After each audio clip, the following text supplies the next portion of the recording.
अच्छा, ऐसी बात भी नहीं है कि रावण को किसी ने समझाया ना हो। कई लोगों ने समझाया रावण को और बार बार समझाया। सबसे पहले तो रावण के गुरु भगवान शंकर ने उसे समझाया, लेकिन वो समझे तब ना। वो तो भगवान शिव की हंसी करता था कि अरे गुरु जी, आप भी क्या ना, आपका तो एक ही सर है, हमारे तो 10-10 सर हैं, आप हमें समझा रहे हो। ये रावण था, महाअभिमानी।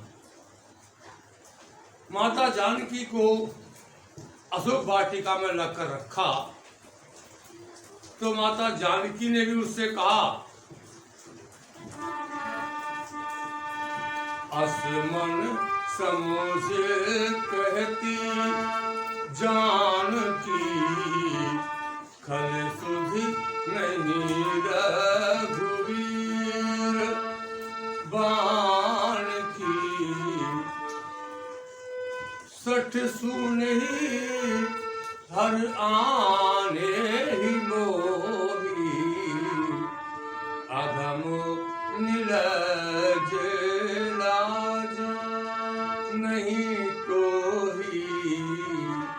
बड़ी बातें बगा रहा है, पर तू है बड़ा निर्लज्ज, तुझे बिल्कुल भी लाज नहीं है।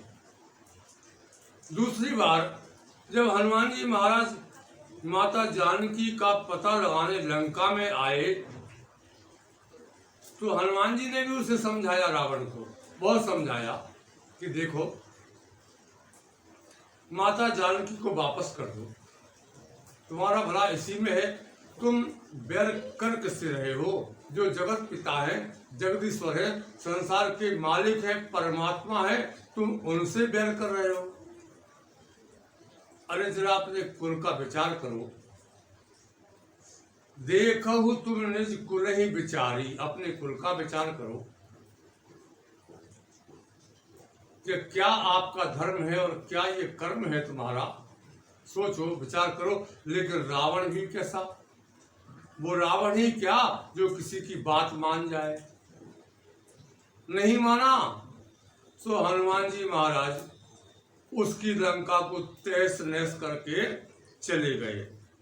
और जब से हनुमान जी महाराज लंका जलाकर गए, तब से ही लंका में बस एक ही चर्चा थी।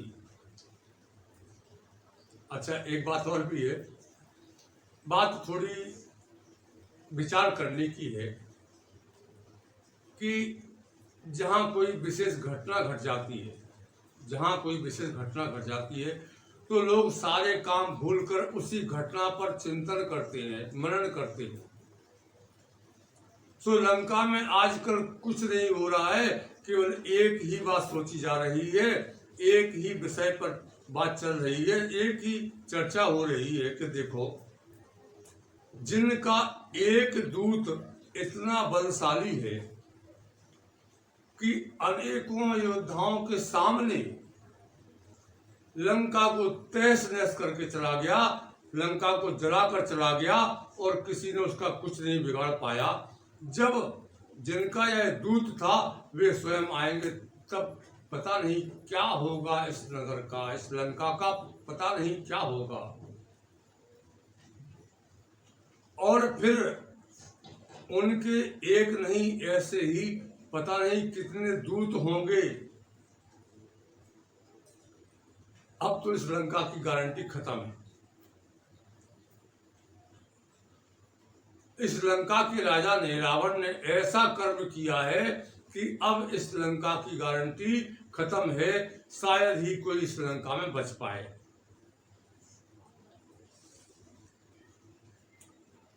यह चर्चा जब प्रतिदिन होगी तो कभी ना कभी तो राजमहल में खबर पहुंचेगी। सो एक दिन मंदोदरी की दूतियों ने यह बात मंदोदरी को समझाया। रावण की पत्नी मंदोदरी को बताया कि आजकल महारानी बस एक ही चर्चा है लंका में, दूसरी चर्चा है ही नहीं, और वो चर्चा है हनुमान जी महाराज के बारे में। बाहर हनुमान जी महाराज ऐसा कर गए लंका में कि हनुमान जी का ही गुणगान हो रहा है। चिंता में पड़ जाती है मंदोदरी।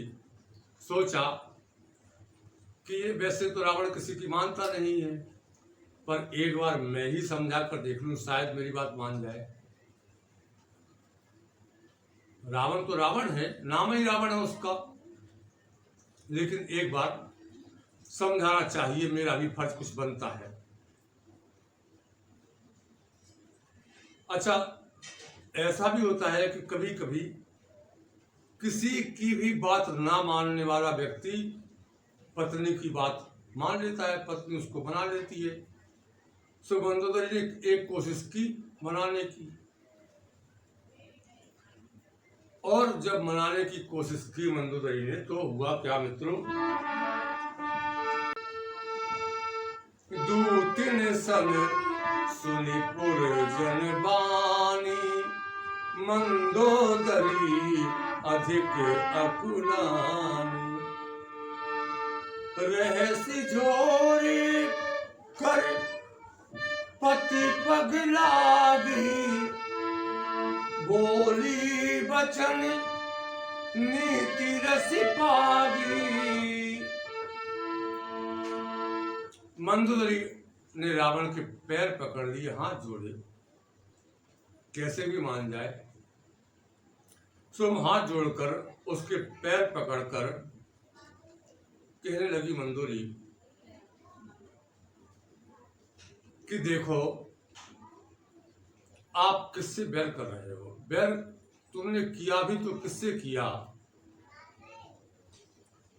समुझत जासु दूती कई करनी, और सर्वही गर्भ रजनीचर घरनी। अरे जिन राक्षसों की पत्नियां इस समय गर्भवती हैं, जब वो याद करती हैं श्री राम जी के दूत हनुमान जी की, याद करती हैं कि हनुमान जी ने कुछ ही समय में क्या क्या किया, लंका में आकर तहस नहस कर दिया लंका को, जब इसका स्मरण उन्हें होता है तो उनके गर्भ गिर जाते हैं। रामदूत की करनी सुनकर जो गर्भवती राक्षसियां हैं उनके गर्भ गिर जाते हैं। अब सोचो जरा कि ये तो उनका एक दूत था,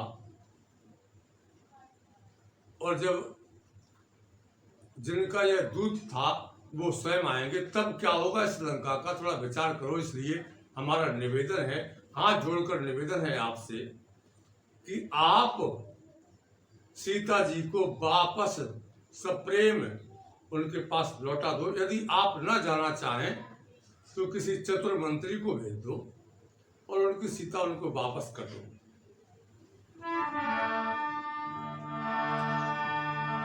कहा माता सीता के बारे में मंदोदरी ने कि मेरी मानो पिया, दे दो उनकी सिया। मेरी मानो पिया, दे दो उनकी सिया। बाण चलने से पहले रघुबर का है इसी में भला इस नगर का। बात मान जाओ मेरी, सीता जी जिनकी है उनको वापस लौटा दो, इसी में इस नगर का भला है इसी में भला इस नगर का। तब कुल कमल विपिन दुखदाई, सीता सीत निशासम आई। जो चाहो तुम अपनी भलाई, जो चाहो तुम अपनी भलाई। संकट टल जाए हर घर घर का, और है इसी में भला इस नगर का। मंदोदरी समझा रही है रावण को, लेकिन वो रावण ही क्या जो समझ जाए अच्छा, समझाने के तरीके भी अलग अलग होते हैं। मंदोदरी पंच कन्याओं में से एक है। हाथ जोड़कर पैर पकड़कर समझाया उसने रावण को। और आजकल जो पत्नियां हैं, कुछ पत्नियां, सबके बारे में नहीं कहता, कुछ पत्नियां ऐसी होती हैं कि वो पैर तो कभी छूती ही नहीं। अगर कभी पैर पकड़ेंगी तो दूसरों को दिखाने के लिए पकड़ेंगी, वैसे पैर पकड़ने की उन्हें जरूरत ही नहीं है। लेकिन मंदोदरी पंच कन्याओं में से एक है। पांव पकड़ के हाथ जोड़कर उसने प्रार्थना की, विनती की कि मान जाओ मेरी बात, उनकी सीता जी उनको लौटा दो। लेकिन वो रावण ही क्या जो किसी की बात मान जाए। याद रखना, एक बात याद रखना कि जिस परिवार में सब एक दूसरे का हाथ पकड़कर चलते हैं, उन्हें कभी किसी दूसरों के पांव पकड़ने की जरूरत नहीं पड़ती। उन्हें कभी किसी दूसरे के पांव पकड़ने की जरूरत नहीं पड़ती। मरने में एक पल नहीं लगता। लिखा है किसी ने कि मरने में एक पल नहीं लगता, जन्म लेता है 9 महीने में, और उनको छत की हवा मिले तो मिले कैसे जो लोग बैठे हुए हैं जीने में।